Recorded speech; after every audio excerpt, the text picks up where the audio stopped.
Everybody, hi. Welcome to Shelter in Peace. This is a series of video talks that I host every Tuesday and Friday at 11 a.m. and every Wednesday and Saturday at 6 p.m. So my name is Artem. I also am an author of the website called www.truefreedom.net. I am a spiritual teacher, and I host this series to speak to people who are on the spiritual path in this difficult times. So I have uh, please join this uh, broadcast. You can join it via StreamYard to be a part of the broadcast. So I can also add you to the video and we can have a conversation. You can also post comments just like that. Hi, Alejandro. Hi there. Hi there. You can post comments on YouTube and Facebook. Um, so I also have a Discord community, a Facebook page, and a Twitter, and all of that. So you can find people there who are also undergoing a spiritual transformation with whom you might want to connect. So I am going to uh, uh, turn to questions right away today. And we will start with uh, an old one. So we actually discussed this with this person yesterday or the day before yesterday. I don't quite remember, but I wanted to discuss it all with you because this is very important. It's a very important topic for the spiritual path and the spiritual progression. So this person's name was Gal, and he had a self-realization event recently, and he, or actually, maybe not recently, but he's talking, but he's speaking from a place that is very familiar to me, and I wanted to uh, uh, share some insight and some of my experience with regards to the confusion that early spiritual awakening oftentimes brings. So he says, how do you reconcile science and emptiness? From perspective of the ultimate reality, all concepts are wrong. There are only the six senses. So basically, science is empty as well, just a meaningless play of senses. There are no rules or patterns in reality. Okay, yeah. So I wanted to speak about this because it's very important. Uh, it's a very common spiritual misconception, actually, and it happens very frequently, especially when the awakening hasn't yet matured, when it's kind of pretty fresh, because the moment of the initial insight, right, which sometimes is also called satori or kensho, uh, but the moment of the initial insight is most of the time uh, about uh, the mind, concepts, and language, right? So it oftentimes feels like, okay, so the mind is not reality. There is a reality beyond mind. Uh, what it is hard to describe. It can be like consciousness, awareness, whatever it is. All concepts are wrong. The mind is absolutely full of shit, uh, which is only partially true, actually. So very early into the awakening process, usually a very deep misconception uh, that sounds like all concepts are false. That is actually a misconception. Not all concepts are false. So it is true that all concepts are false in the absolute sense, which is not the same as to say, from the perspective of the absolute reality, all concepts are false. It's not the same thing. You see, because uh, th- most of the concepts are actually practically useful, which means they are practically working and they are practically true. So the lack of absolute truth, the lack of absolute certainty, the lack of statements which can be made with absolute certainty, is actually a pretty obvious thing. So it is not in itself a deep spiritual insight, actually, because if you if you if you speak to any serious scientist, then he will confirm it for you, actually. you know so so the only statements that are absolutely true are mathematical and logical statements, and they are also not absolutely true because they depend on a set of axioms which are just taken without proof, which is how math works, right? But with a given, in a given set of axioms, some statements can be proven to be true. So then you can say that given this set of axioms, this statement is absolutely true. That is the only like, and this is not the absolutely true statement because it has an assumption about the axioms, but it is as close to truth as you can get, right? So strictly speaking, even the statement of if I let go of an apple, it will fall to the ground is not absolutely true, right? There's a possibility, there's a likelihood. It's infinitesimally. Oh Jesus, I don't know how to pronounce it. It's very, very, very, very, very small, but there is a likelihood. There is a possibility that it's not gonna fall to the ground. It's just so small. It is so cosmically tiny that for the practical purposes, we behave as if it's 100% prediction, right? So strictly speaking, saying there's no such thing as an absolute truth is not a very deep spiritual insight. So but it's usually how it begins. It's usually how it begins because basically the mind is an illusion. Ego is an illusion. So we live in the world where we have concocted a very complicated and intricate mental world, which we kind of inhabit. And this world is illusory. And the egoic concepts and egoic meanings that are all interrelated and connected to our emotionality and our suffering, right? So they are actually absolutely false, not just practically false. So any statement about yourself, for example, I'm a good person, I'm a bad person, I'm this and this, I'm that and that, this is how I am, this is how I should be, this is my personality, this is how I always am, this is my current problem, this is my insecurity, this is my goal in life. So these statements they don't have any absolute truth in reality whatsoever. So they are all kind of created, self-inflicted, and self-enforced. So this is the insight which is actually true, which is very deep. But the mind at this point is confused between the internal world, the world of your psyche, the world of your relationships, the world of your personality, the world of your persona, the world of your ego, basically, and the physical world. So the statement, I am a bad person, or I am a loser, or nobody loves me, or I don't love anybody, is absolutely false. It's not even practically false. It's absolutely false. It is but the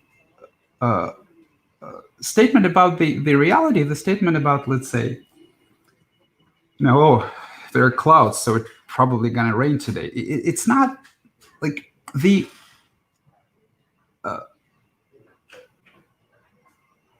the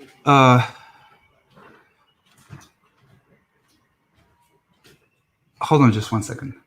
Hold on just one second. Just one second.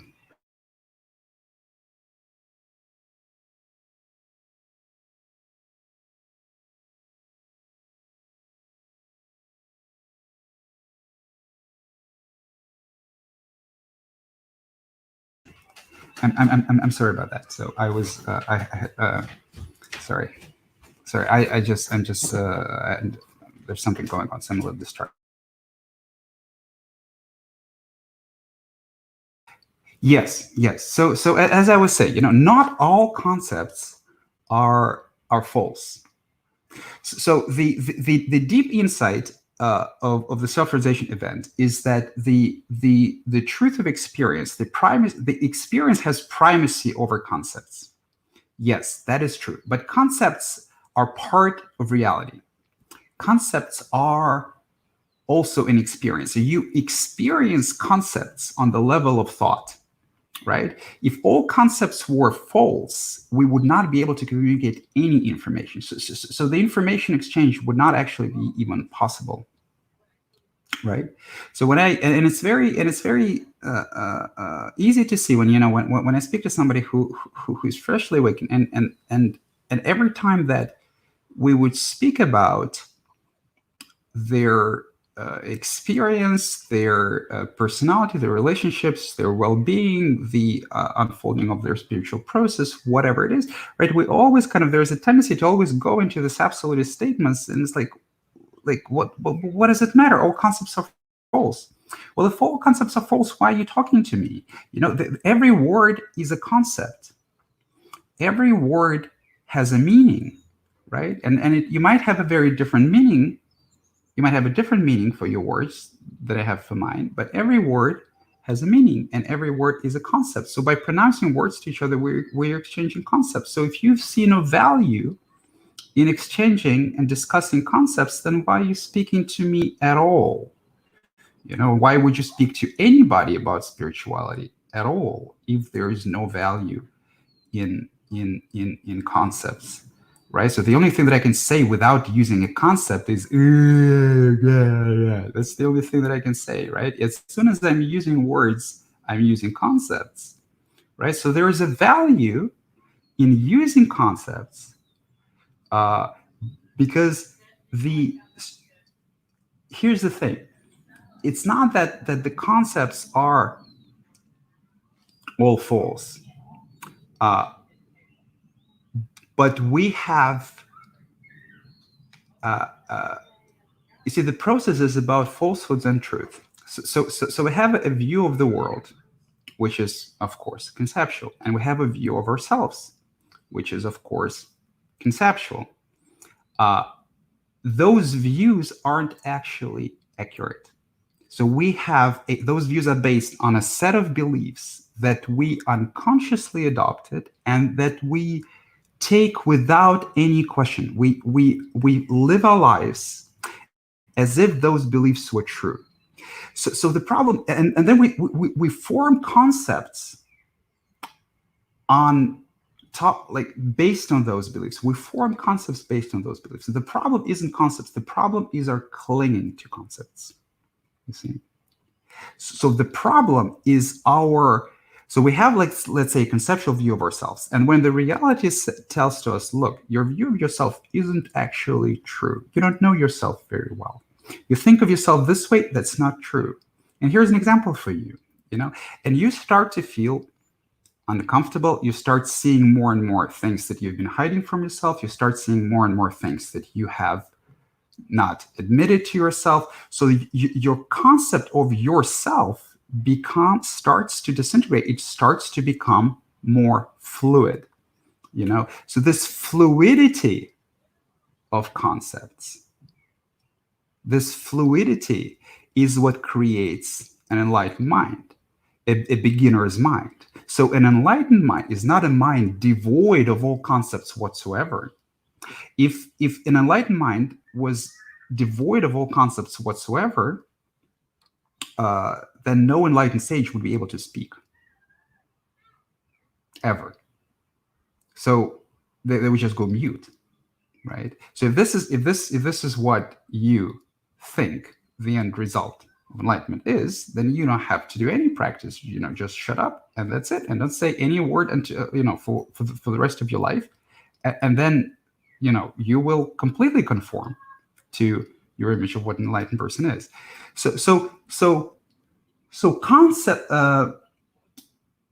So it's not that when they speak about the beginner's mind, they speak about the mind that is very easily, instantly adapts its conceptual view of the world based on the observation and evidence. That's actually what it is. So when let's and let me give you an example how it is not about the concepts themselves, but how it is about the clinging to the concepts and the resistance to adjusting the view of the world based on what is actually happening, based on reality, but clinging to the psychological view of the world, which is at the same time very comfortable, because this is the only thing that you know and you don't want to question it, and it's very scary to let go of it, and self-defeating, because it keeps you not looking into things that you don't want to look at. It keeps you not questioning your own view of the world and yourself, and it keeps you from seeing things as they are, and a greater well-being. So an example would be this. Now imagine that you have a concept of yourself. Let's say that you think of yourself as a very, let's say, altruistic, good and loving person, and then you have a conflict. Let's say you have a conflict with a friend, you have an argument with a friend, and she says to you that I have always thought of you as a very selfish, as a very bad person. I've always thought of you, and you just confirmed it for me. So if you're like most people, that's going to hurt a lot, and because you have but the reason it hurts, right, is because you have a very strict strict idea about yourself. And here's a person who contradicts this idea, and that's the person whom you love. And she says, from my perspective, your concept of yourself is completely wrong. And now basically you have a choice, right? So you see that this person is completely wrong, and of course you're going to argue, and of course, or that you have to on the level of the mind, or you have to kind of reevaluate. Maybe you are not as altruistic if your best friend tells you that you are selfish. So that is the pain. The pain is not concept itself. The pain is that you are emotionally invested. You are clinging into some idea of what you are, and that prevents you from kind of updating your view of the world based on the information that other people tells you. So the only thing that came down in this exchange is that your friend told you what she thinks about you. So it might be true, it might be false. It's part of the reality that you live in. So now she told you that that's what she thinks. If you believe her, that now you know that that's what she thinks. If you don't believe her, then like maybe she wanted to hurt you. That's another thing that happened. But basically, that's all that happened. From the kind of intellectual level, that is not threatening at all. If you don't have a very strict concept about yourself, if you kind of so I thought that I was an altruistic person, and now this friend of mine tells me that's actually not the case. So what? That in itself does not bring pain. Pain is the cognitive dissonance. Pain is, well, okay, I believe one thing, and there's some evidence that it's not exactly the case. So if there is no, so the conceptual self kind of becomes very, it doesn't even disappear completely, it just becomes very fluid. So you might view me this way, somebody else might view me another way, and sometimes I'm this way and sometimes I'm that way, and sometimes I can get angry and sometimes I can get sad, and I love some people and I hate some other people. So there's no strict concept which I have to. So basically, the tragedy of the separated state, we could put it this way: the tragedy of the separated state is that we adapt our behavior on a minute to minute basis, and we invest energy into an effort into sustaining a behavior, the goal of which is to not threaten our concepts, our static concepts about ourselves, about other people, and about the world. So if we're not afraid to threaten what you know about yourself, you're not afraid to question what you know, then you're clinging to conceptual view becomes less, and you can adjust your conceptual view very, very fast. That is the beginner's mind, right? So the beginner's mind is not the mind that is devoid of all concepts whatsoever. The beginner's mind is the mind which has no emotional baggage that prevents you from updating your conceptual view of the world based on the observation, right?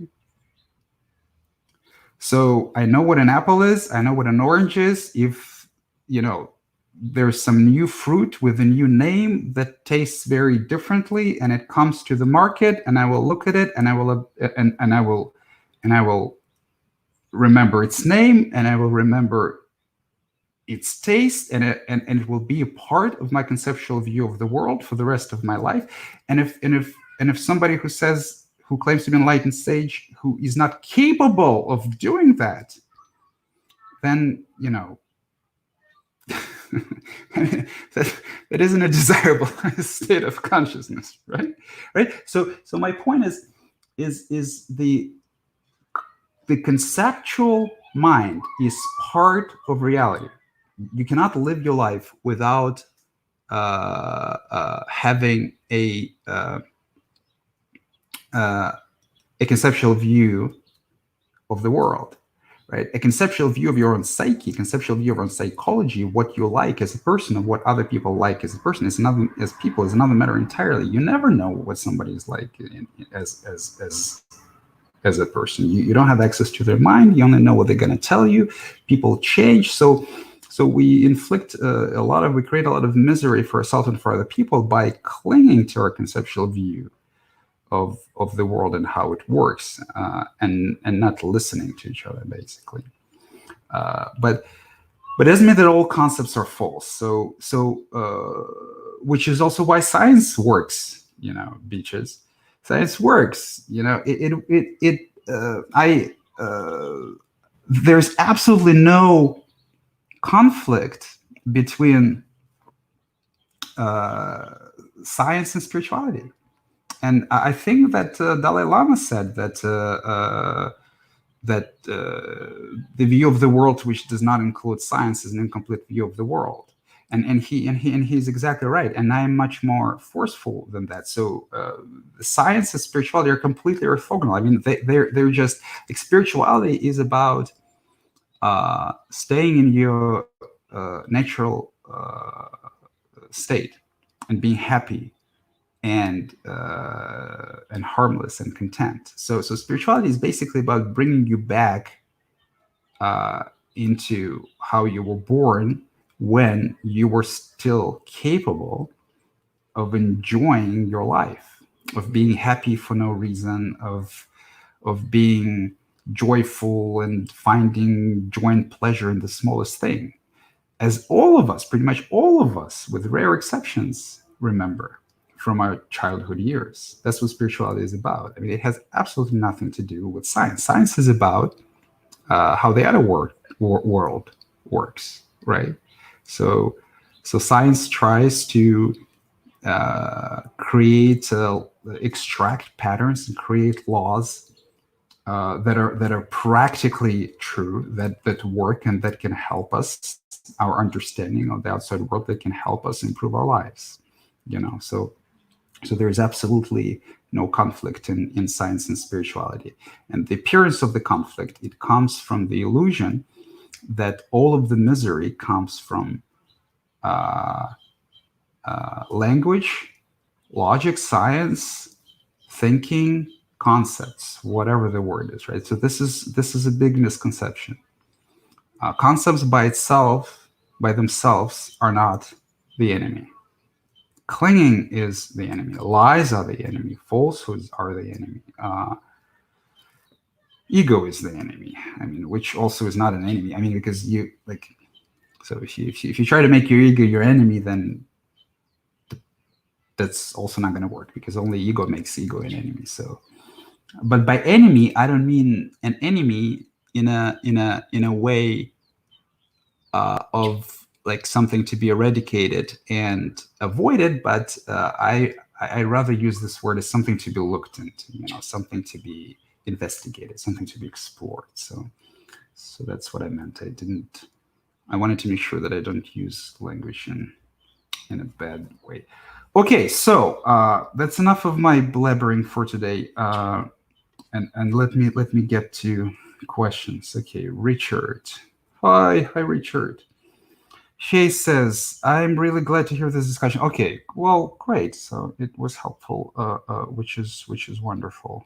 Which is wonderful. Yes, so the discussion of concepts can only also happen in concepts. So if you cannot think without concepts at all. Z King says, hi, Artem. You had mentioned that complete aloneness is when you had severed all psychological ties or relationship with others. Yes, I did. Does that mean that you don't ever think of or wonder about anybody, including your loved ones, anymore in your mind? If you could elaborate on complete aloneness, thanks. Yeah, I mean, pretty much. So it's not like, yes, I very rarely think about other people, to be honest. I pretty much never. So even if I have a conversation with a student or somebody who is going through a very difficult time, even if somebody's crying on the phone, and we have a very deep, very heartfelt conversation about something that they go through, and I really help them to see deeper into their psyche, to kind of sink a little deeper into their being. Even in situations like this, I generally, after I finish the conversation, I generally don't ever think about it again. I do think about my students kind of in general as work. So I do, from time to time, I am kind of curious about the progress and everything, because I also want to be better at what I do.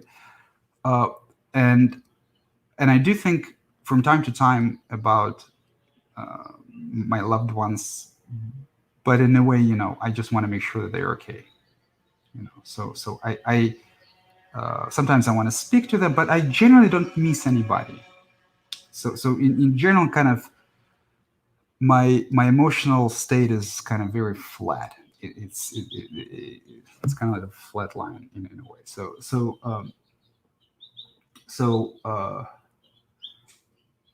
I you see, it's not even. I mean, from the outside, I live an absolutely ordinary life. An absolutely ordinary life. The only thing that changes is the inside. That's the only thing that changes, really. So for example, so I live in the United States, and my family is in Russia. So I write to them from time to time, from time to time, not very closely, and I go there maybe once a year to see them, right? But if we lived in the same country, if we lived closer, then I would be visiting them closer, because of course I love my parents. Of course I do. And uh, so uh,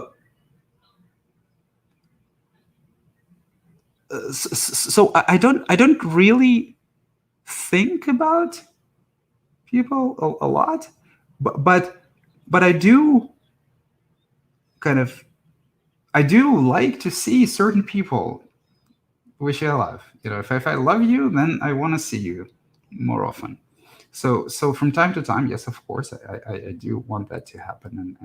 But in general, yeah, I don't have a lot of the dialogue or monologue in my mind, and I don't like constantly think about other people that create my social circle, which was my experience before, right? So in the separated state, you're constantly thinking about either yourself, other people, or your accomplishments. So it's either like the future, so you try to plan for the future, you try to think what you're going to accomplish, or to avoid some bad scenario, or you think about the past oftentimes, and when you think about yourself. So there's a constant rumination. So I don't have a constant rumination, but from time to time so it's a very kind of normal state.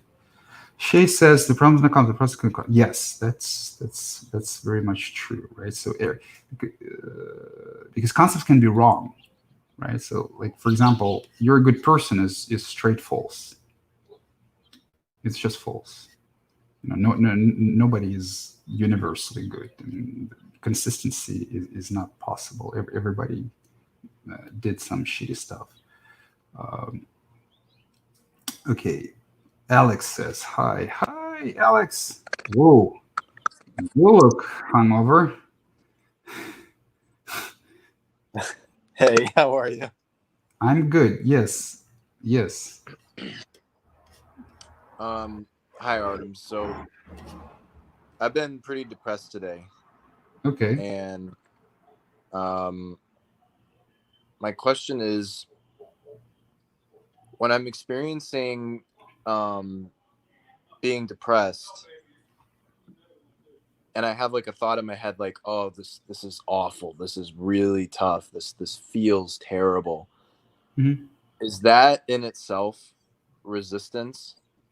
Sure. What's the practical like you could have also said, is that in itself ego? And I would say sure. You could have Oh, said, is that a process? I would say yeah. okay. I So um yes, I mean sure. But like what I try to do, I try to evaluate if you have zero resistance. Well, of course not. no, But I'm not. I'm not trying to evaluate if I have zero right. resistance. I'm trying to evaluate when I'm resisting and when I'm not, so that Why? I can, huh? Why? So that I, What does it I mean to want not to resist? resist. I want to resist as little as possible. Like I want to allow everything, but also I know that this is. I also know that this Look, is look. not true. Wait.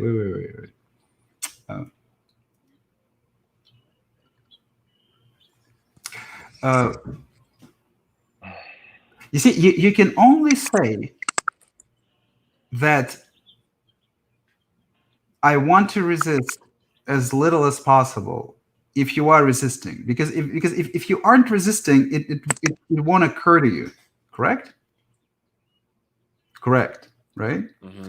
So by the very kind of by setting the goal not to resist, you are uh, kind of indirectly admitting that there is resistance. So there's no reason to think about it this way, right? Again, like what the mind does is the mind like takes this and takes the whole thing that you're going through, and it tries to set goals and achievements and progress and things like that, right? Am I resisting? What do I do not to resist? The mind starts to think about what you're going through from the spiritual progression perspective.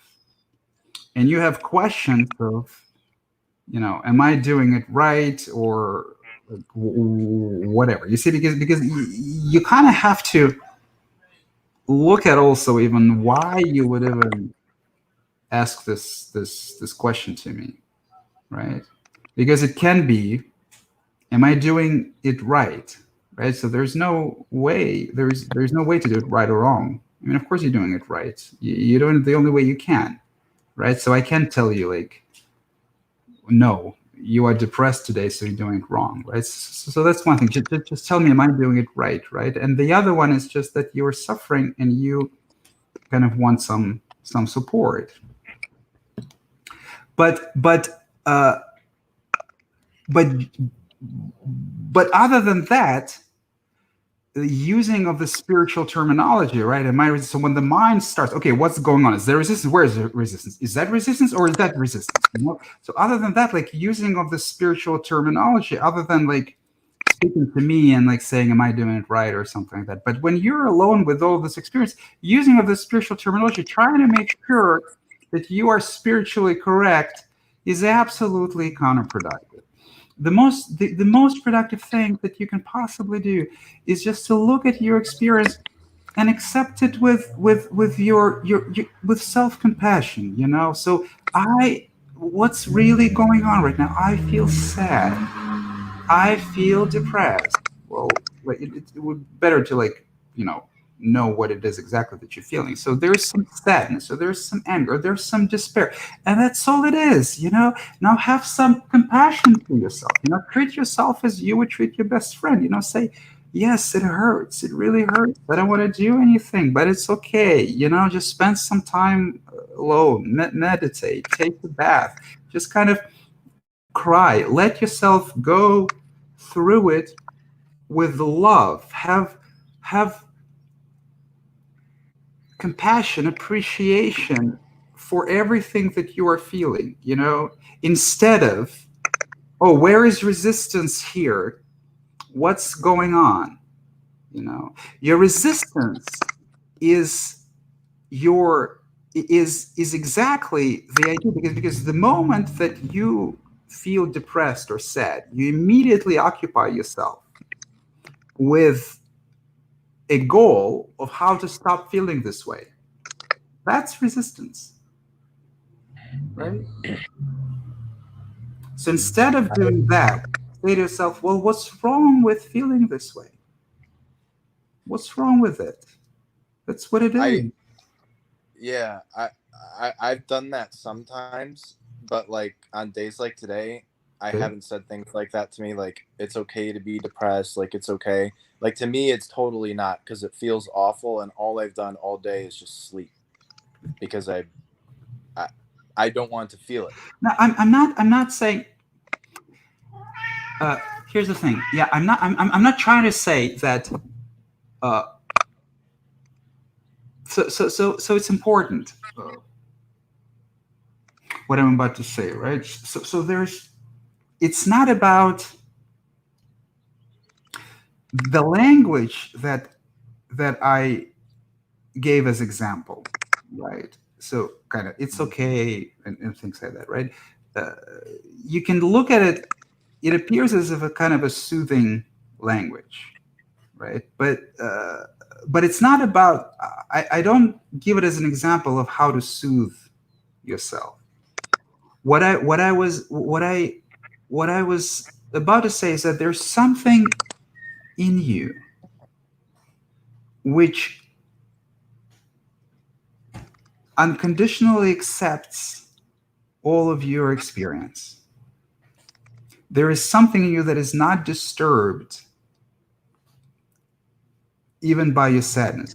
There's something in you that finds beauty even in your sadness. There's something in you that always remembers that that is the only experience for you now. And then there's beauty even in this experience that you uh, there's beauty in self-compassion. There's beauty in going through pain and seeing the pain, because you are okay. It's only difficult mentally. You see. And So physically. just it doesn't mean you have to say certain things, but just like your but just like if somebody you really love goes through very difficult times, then you what do, right? There's a goodwill to this person. That's one thing, right? So you want him to get better, right? Then there's no blame to this person also, right? So you're not blaming him for feeling shitty, right? There's there's that also. Then there's then if he needs something from you, right? You would probably help. So there's some also some idea of caring that you might, if he physically needs your support, that. So and there's uh,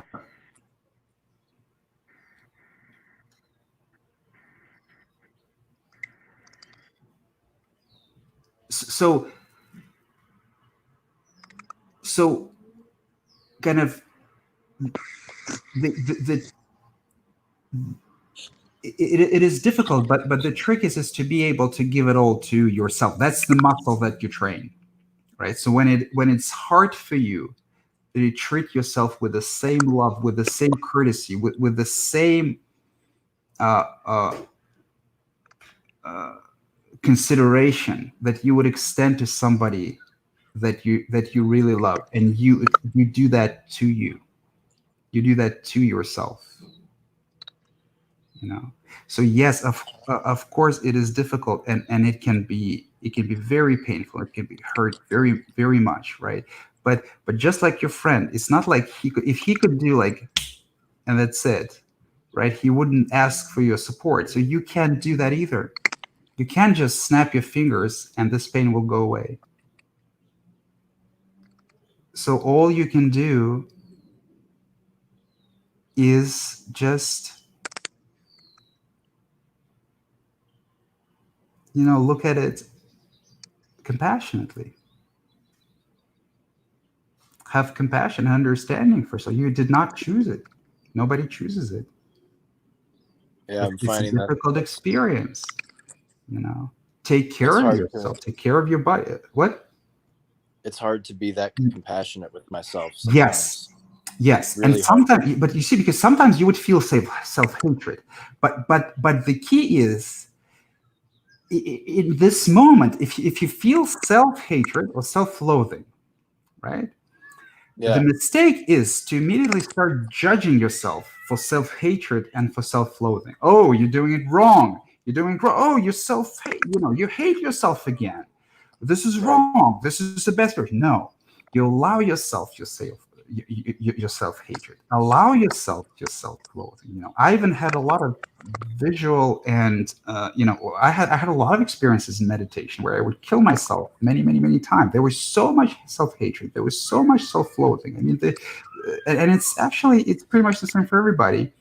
But you allow yourself that, but be compassionate to yourself for that experience, because being angry at yourself or being hateful at yourself is actually a very difficult experience. And also, you did not choose it. It does not define you also, but it is something that you're going through. And if there's hatred and it's directed towards you, then there's hatred and there's directed towards yourself. There's absolutely no reason to try and lie about it. If you feel angry and the direction of your anger is you, then I mean, you can say it's not true until cows come home. But if it is what you're going through, then it is what you're going through. So have compassion for yourself. That is then the object of self-compassion. That is then the object of allowance. You see? So it's Mhm. never like, oh, my self-hating good. Oh, my self-loving, am I allowing? Oh, sorry, the other way. Am I self-hating bad? Am I self-loving? Am I allowing good? No, no. The self-love, the allowance, the compassion, it stands beyond and above all of your experiences. And Mhm. self-hatred, just like other things that are somewhat related, like shame, is a part of it. So just like love has no direction, all the other emotions and the hatred and stuff, it also has no direction. Anger has no direction, actually. So the it doesn't really matter if you experience anger towards yourself or towards another person. It still feels the same. It still feels horrible, and the difference is just the story, the narrative, and the mind. So you feel a difficult. So look at what's going on right now. Like investigate what you're feeling. So you're experiencing very difficult emotions manifesting in the body, and then plus there's a narrative in the mind about why, how bad everything is, and things like that, right? So that is currently your experience. There's no reason to argue with it. So have compassion to yourself for that experience because you didn't choose it, right? You didn't Is it choose it. Artem? Is it possible that there's ever sensations in the body that you cannot feel at the time, and it Of feels course. empty? Oh yeah. Sure. I mean, of course. Like so, of course. Like as my body was relaxing and going through all the Kundalini stuff, there was a profound amount of relaxation in all kind of sorts of ways. What does it mean? It means that I have been walking around for 40 years with a lot of tension in the body, and I had no idea I had it. So of course, of course. Of course, we basically we are walking tensions. We Yeah. constantly feel stress. To really, you could even say that an early spiritual awakening uh, simply makes you more closely situated to the suffering and pain that you have been living your life with routinely, but you just weren't aware of it because you were always spinning in the story of your character, right? So you could even say that you were not aware of how tensed and abused your body is right now. So yes, of course, there's absolutely nothing wrong with what you're going through. So it's just a difficult process. Thank you. Good luck. I mean, really, good luck. It's hard. It is. It is, but it's also beautiful because it takes time. It's hard. It's beautiful. It is. It's the ultimate. It is the most important process that you will ever go through. There's so how hard do you think it would be? Hang on. Okay.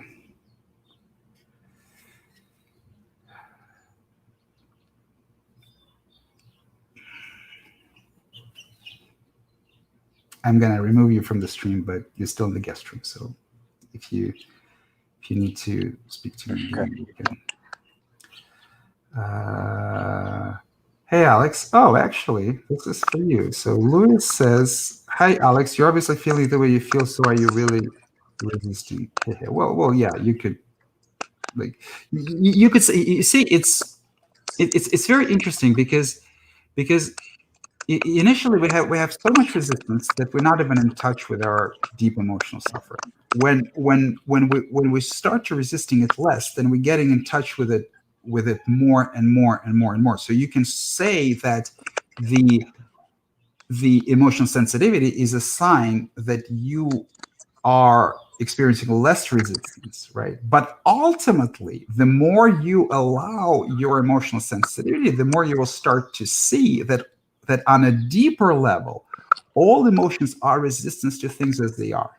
So it is a very good comment, Louis, and thank you very much for making it because I think that your comment is actually better for Alex than mine because you're meeting him where he is, and I'm sort of pointing to something deeper because initially we are in samsara, in the separate state, we're extremely resistant to all of our to all of our internal experience. So that is the first sort of wall that falls down. And when this wall falls down, then you start to notice that you have so much emotional experience, and deep and intense, and things like that. So you kind of become more in touch with what's going on with you, which is good. But ultimately, as you go deeper and deeper through this process, that the feelings of sadness, depression, anger, and stuff like that, they're actually all resistance to say to accepting things as they are. Because if I'm sad about this state of affairs in the world, then I haven't yet accepted it completely, right? So it's not something that happened immediately. It is something that I have always known. I have just hadn't let myself to really cry about it. So you could also say that this suppressed suffering which you're going through, and the resistance to it is kind of the same thing. So it really, like, the view of what resistance is and what ego is, it kind of changes multiple times as you go through this journey. And so try not to occupy yourself too much with that, but just feel, because sort of you are teaching yourself right now not to resist all the experience, any experience in consciousness, any internal experience, which is only possible through resistance and discomfort. So try not to think about it too much. Just feel whatever it is you're feeling. And thank you, Louis, for your comment. I think it was very much on point. Yeah, thank you, Louis. I was curious, Artem, Mm. is that the same case for the emotions of like what we would call pleasant emotions, like Yes. happiness or joy? So if we have happiness or joy, that's also the resistance to what is in the Well, moment. I mean, there are uh, uh, Thinking about it. so generally speaking, yes, because happiness and joy, um, well, so so here we are going into this kind of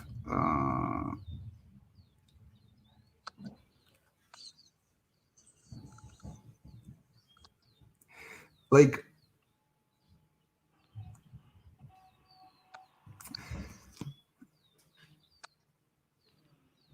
remember that, like, when we were talking about mm,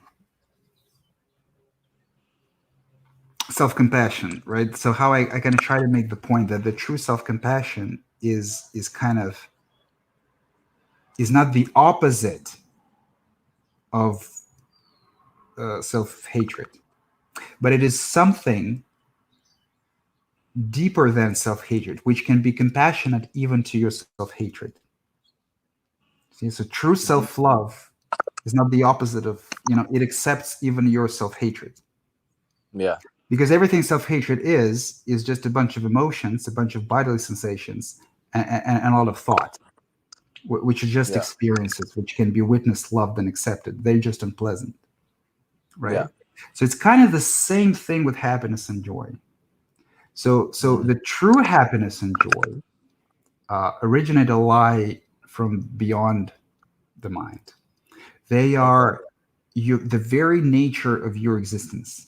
The very nature of your existence is joy, Mm. right? And what is beyond the mind doesn't matter. It can be, you can say it's consciousness, you can say it's body. I mean, in my case, my body is the source of joy. So I don't perceive consciousness. So to me, body is the joy, and everything else is just games.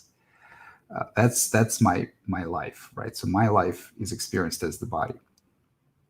But it doesn't matter, right? So kind of, I had a long period where consciousness, awareness were perceived by me as the deepest source, as the equivalent of the words like joy, happiness, peace, Yeah. and all of that, right?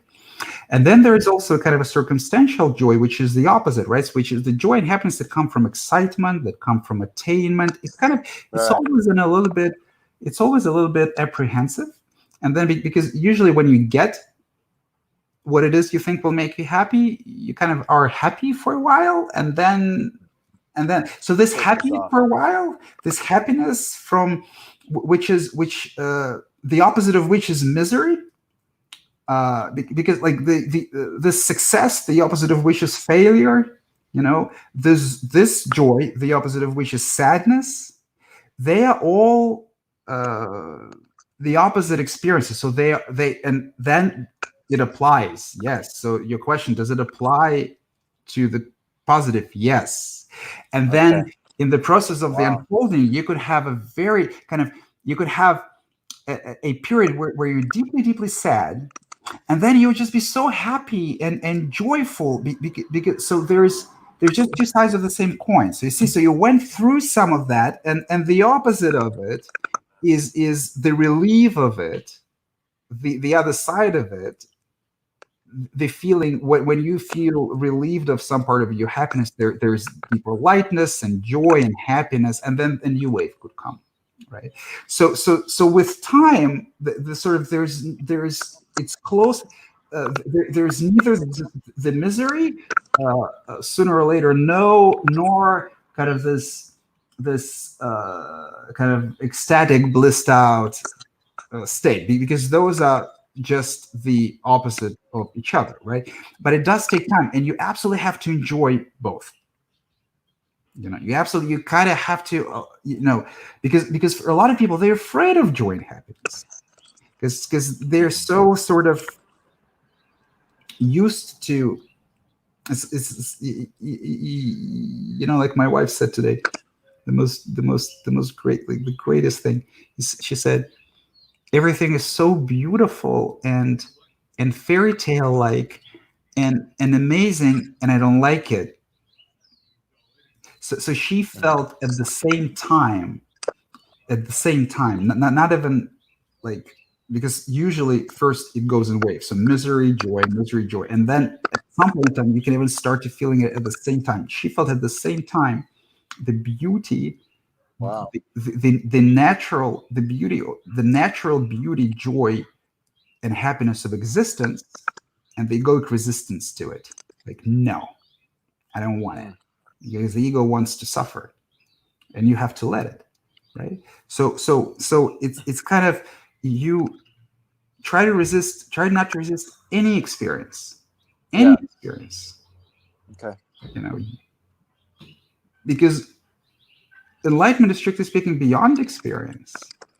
All of these experiences are the experience of the unfolding. All of these experiences, you could say that the joy is sort of the debt that you paid yourself for finally kind of relieving some of the pain. So they always two sides of the same coin.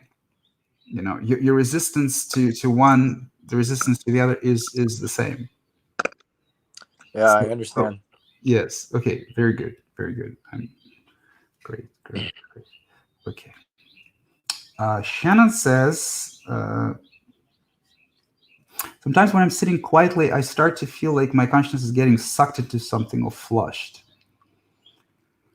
And I feel the resistance to this, but I feel kind of passive about it. And I feel passive about whether I get sucked into the hole or not. Like, it will be fine if I do or fine if I don't. I feel like I might just be waiting around until I choose to be finished. But I don't feel like I'm choosing. The only thing I can think to do is to spend more time alone, because it's, well, I mean, I don't see a question here. I mean, I understand it. I completely understand it. Uh, Thank you very much for sharing. Maybe, for some other people, it is, they can relate to what you're going through. I can certainly relate to it. So, yeah, I mean, fine if you do, fine if you don't. Just, everything is happening exactly as it should. Richard, hi Artem. Do you believe no? There's creator of everything. How did everything come into being? How is that we are alive, living, experiencing life?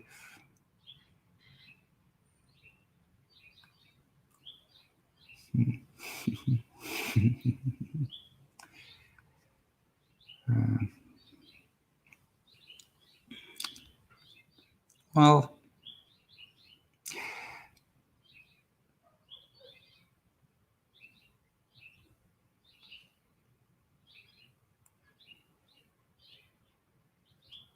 here's a like.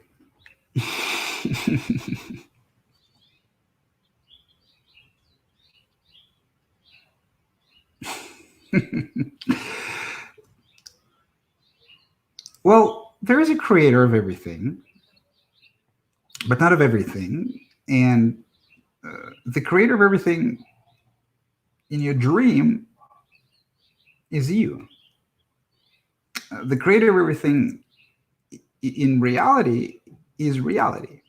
So reality is kind of self contained, and it's the only way that it can be, because if if there is something that created the reality, then it is not part of reality. So if there is something that created existence, then it's outside of existence, which means that it doesn't exist. So existence is self-contained. Existence is because it cannot not be. So if existence was not, then we would not be talking. You see? For if there is something, then there must be experience, because having no experience is the same as being dead. Life is experience, basically. Life that has no experience, life that doesn't experience itself, is dead matter. So you could say that the creator, God, whatever, is the witness, is someone that experiences, or you could say that someone that experiences is just you. So and you are life itself. So it doesn't really matter. It doesn't really matter. Those are kind of a philosophical question. So how did everything came into being? And you know, the the question of how everything came into being can only be answered from the perspective of being, which means that being can only explain what's happening in being. You can only explain parts of existence because the explanation will be happening in the context of existence. The existence cannot explain itself. The existence cannot explain its existence. That's why, as we start to look scientifically into the world, then we get to the Big Bang, because time is a part of the existence. And if we investigate our reality, that it will start to point you to something, which suggests that uh,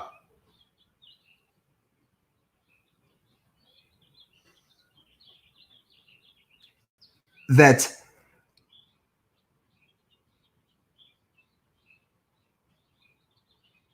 we sort of points to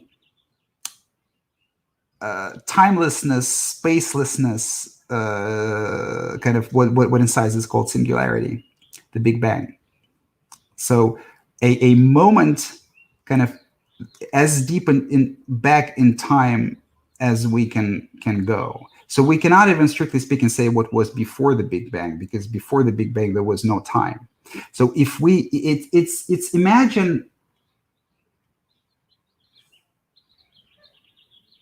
it's like, imagine that you are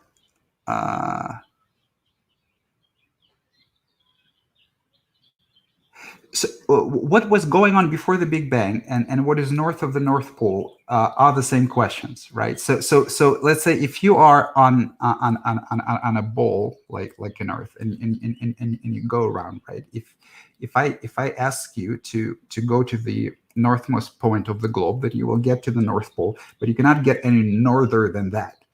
And even though you know that there is space, but you can still not go any norther than that, because the concept of north becomes, it just loses its meaning, right? So time only has meaning in existence, and there are evidence in existence that point to its origin. So the concept of Big Bang in science and God in religion is actually it's pretty much the same thing, right? So existence can only come from not existence. So something can only come from nothing. It's not kind of, you might even say, you could even say that something always exists. You can even say that existence always exists. You can even say that everything that exists, that can possibly exist, exists, because because uh, you could even say always, because outside of existence there is no time, right? So existence contains time, just like our universe contains time. So you could even look at our universe as a kind of a one big blob, multidimensional, and one of those dimensions is time, right? And then it becomes a completely self-contained thing, and you cannot get out of it ever, right? Which makes sense, right? So existence cannot get out of existence, right? So the paradoxical thing about non-existence is that you can never experience it. So you can never experience what's it like to be in a black hole. You can never experience what's it like to what was before our universe was born, because existence is experience. So you can say that existence is a never-ending experience. So it's all the same. It's all the same. It's this, the talk about here and now and everything. So it's all the same, because those questions, they are only arise when you don't have the direct experience of the things that I'm talking about, right? So when we say, how is it that we are alive, living, experiencing life? A living being that did not get confused does not ask this question. So this question is of no concern. So the very fact that this question is of a concern to you, right? So you want to know, how is it? Like, where did I come from? I want to understand. So the thing that you probably want to understand is your ego, not you, right? So there's this. The existential questions are usually the not usually, but all the time, right? The existential questions are always the questions of ego. The existential questions are always so. So basically, what asks, why do I exist, does not exist. When you really get to what exists, it does not ask why it exists. Which, if you think about it, kind of makes sense. Because it's weird. It's weird to be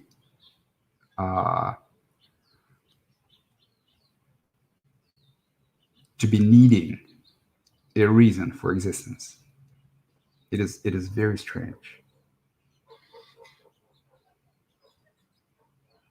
If you need a reason for existence,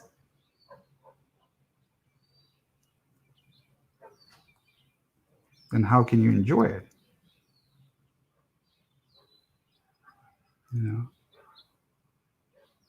Then you would need to go and satisfy your reason.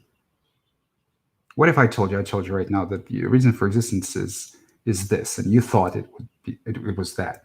Oh, well, such a huge disappointment. You'll have to redo it now. It's like, oh my God, I thought my reason for existence was this, and existence does not have a reason. It cannot. If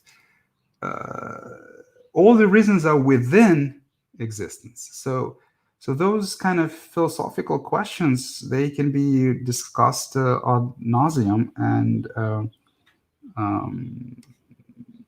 I can do it much better in text, I think, than in real life like this.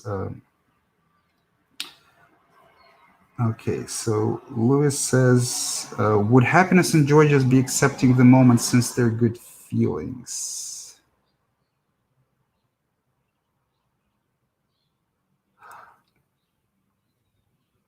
Well, feelings come and go. So feelings in the moment. If happiness and joy is a feeling and not like a the very core of your existence, then it comes and then it goes. Or just like bad feelings. So sadness can come, sadness goes away. So joy comes and joy goes away.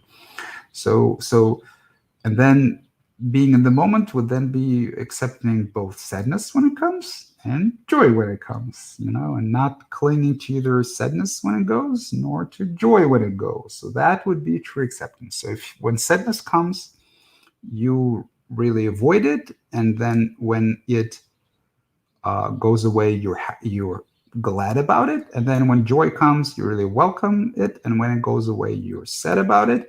Then those are the fluctuations. Those are the kind of the more and more accepting you become of your internal experiences, the less you feel those desires for your experience to be something else than it is. So when sadness comes and you're okay with being sad for as long as it lasts, that's you will like when you get to that place, then living becomes much easier. And then it would also apply to joy, but it is a long road, and it can be difficult to work through all the accumulated trauma, because we usually have a lot. Okay, so that was it for today, I think. Let's see. Uh, maybe I will address another question. Ben is saying, I had a dream that I was being put on a bus to be euthanized. At first, I was really confident about getting on because I don't fear death. Then, when I got on and sat at the back, it dawned on me that I was going to die, and that was the end, and that I wasn't coming back. I didn't feel scared. There was just this very weird feeling of life being finite. The never coming back aspect of it felt very odd. Did you ever have dreams like this? Yes, a lot. So there was a lot of dreams where I was, well, maybe not a lot, but certainly more than a few, where I would be dying in a dream, and usually if I went through with it, then I would just wake up. And by wake up, I don't necessarily mean open my eyes, but just find myself sleeping conscious, in a kind of infinite consciousness awareness state where I don't experience my body, but I'm conscious, and if there's thought, I experience it. If there's imagery, so I would see it. So kind of what people would call sleep paralysis or lucid dreaming. Sometimes even if I opened my eyes, I would still not feel my body, which would kind of get even closer to sleep paralysis, I guess. So yeah, I mean, that's usually what happens, because dreaming is just imagination, and if you die in a dream, you just wake up. So it's kind of it's very similar to what happens in spirituality also. When you die in the dream, you wake up. Um, so okay, cool. Yeah, I think that's pretty much it. So yeah, let me know if you would like to continue, if you'd like me to continue doing those videos, how helpful they are to you. I do hope that they are very helpful, and send me questions. Well, that's it. That's it, I guess. It's been an hour and 15 minutes. It was great talking to you, Alex. Shay, thank you for your questions. Bye, guys. Oh, Robert says something. Robert says, do you ever feel like this is some ever repeating fractal? Even beyond spiritual ideas, even computer simulation idea kind of seems possible. Well, yeah. I mean, certainly, yes. So reality is kind of. I feel that reality is sort of the reality is infinite, and it's infinite all the way down and all the way up as well, right? So kind of we are very squarely in the middle, and in every layer of reality, the interesting thing is that in every layer of of reality, there is its own level of complexity. So if you look at the micro world or macro world, yeah, and even in in our society, the behavior of individuals, the behavior of institutions, the behavior of countries, you analyze the system on every level. A sufficiently sufficiently complex system emerge in a sufficiently complex system, they would emerge their own laws, but yet they are kind of all very fundamentally very similar, because kind of the our reality is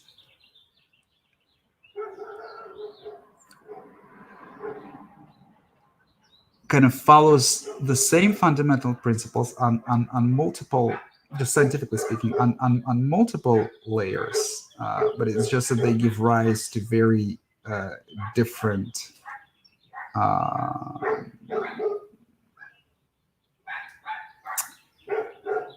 to very different laws uh, when it becomes sufficiently complex, you know. So the behavior of a system on an uh, on a higher scale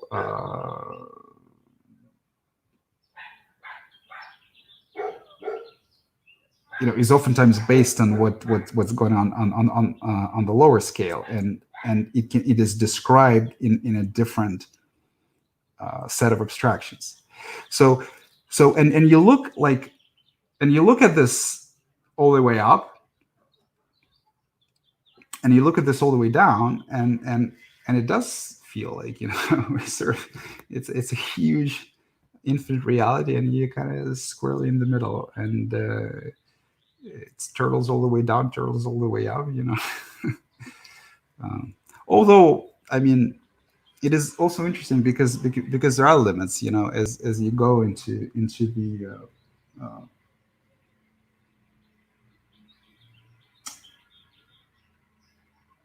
into the quantum world, and you get to the scale at which string theory starts to operate, or you go up and you go to the scale of the universe, and you look at the whole observable universe, uh,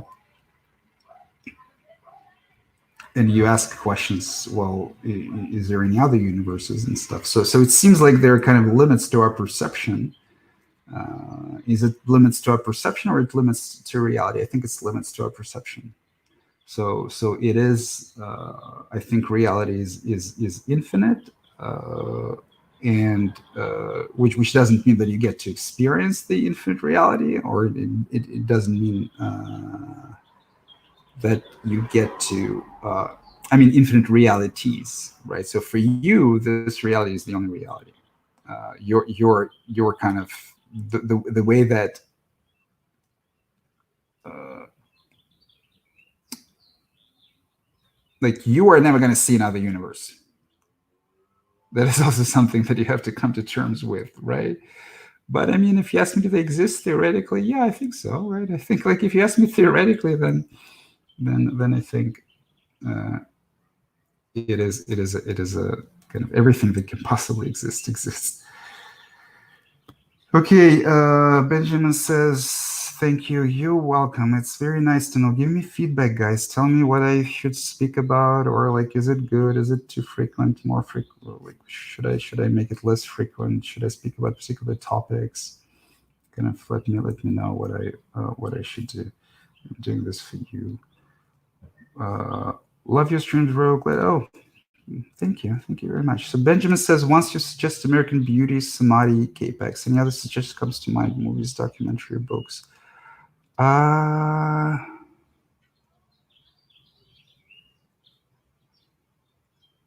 huh. Nothing new, really. Uh, Nothing new. Yeah, I'll let you know if I can think of anything. Maybe I'll get like a section of the website where I would like list uh, movies and books and documentaries which I think are relevant and which affected me. I mean, it doesn't mean that they will necessarily affect you. I mean,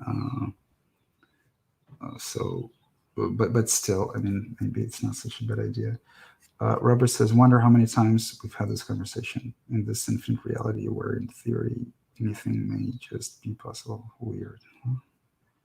I don't know. I'm pretty sure this is the first time that I'm having this conversation with you, but I felt the same way. I felt that I oftentimes felt that I've done this again and again. I felt that I've lived many, many lives. I felt that everything that I do, I did. I felt that my friends and I go back multiple lives. I used to say things like, oh, you and I, we surely knew each other for a long time, speaking about previous lives and things like that.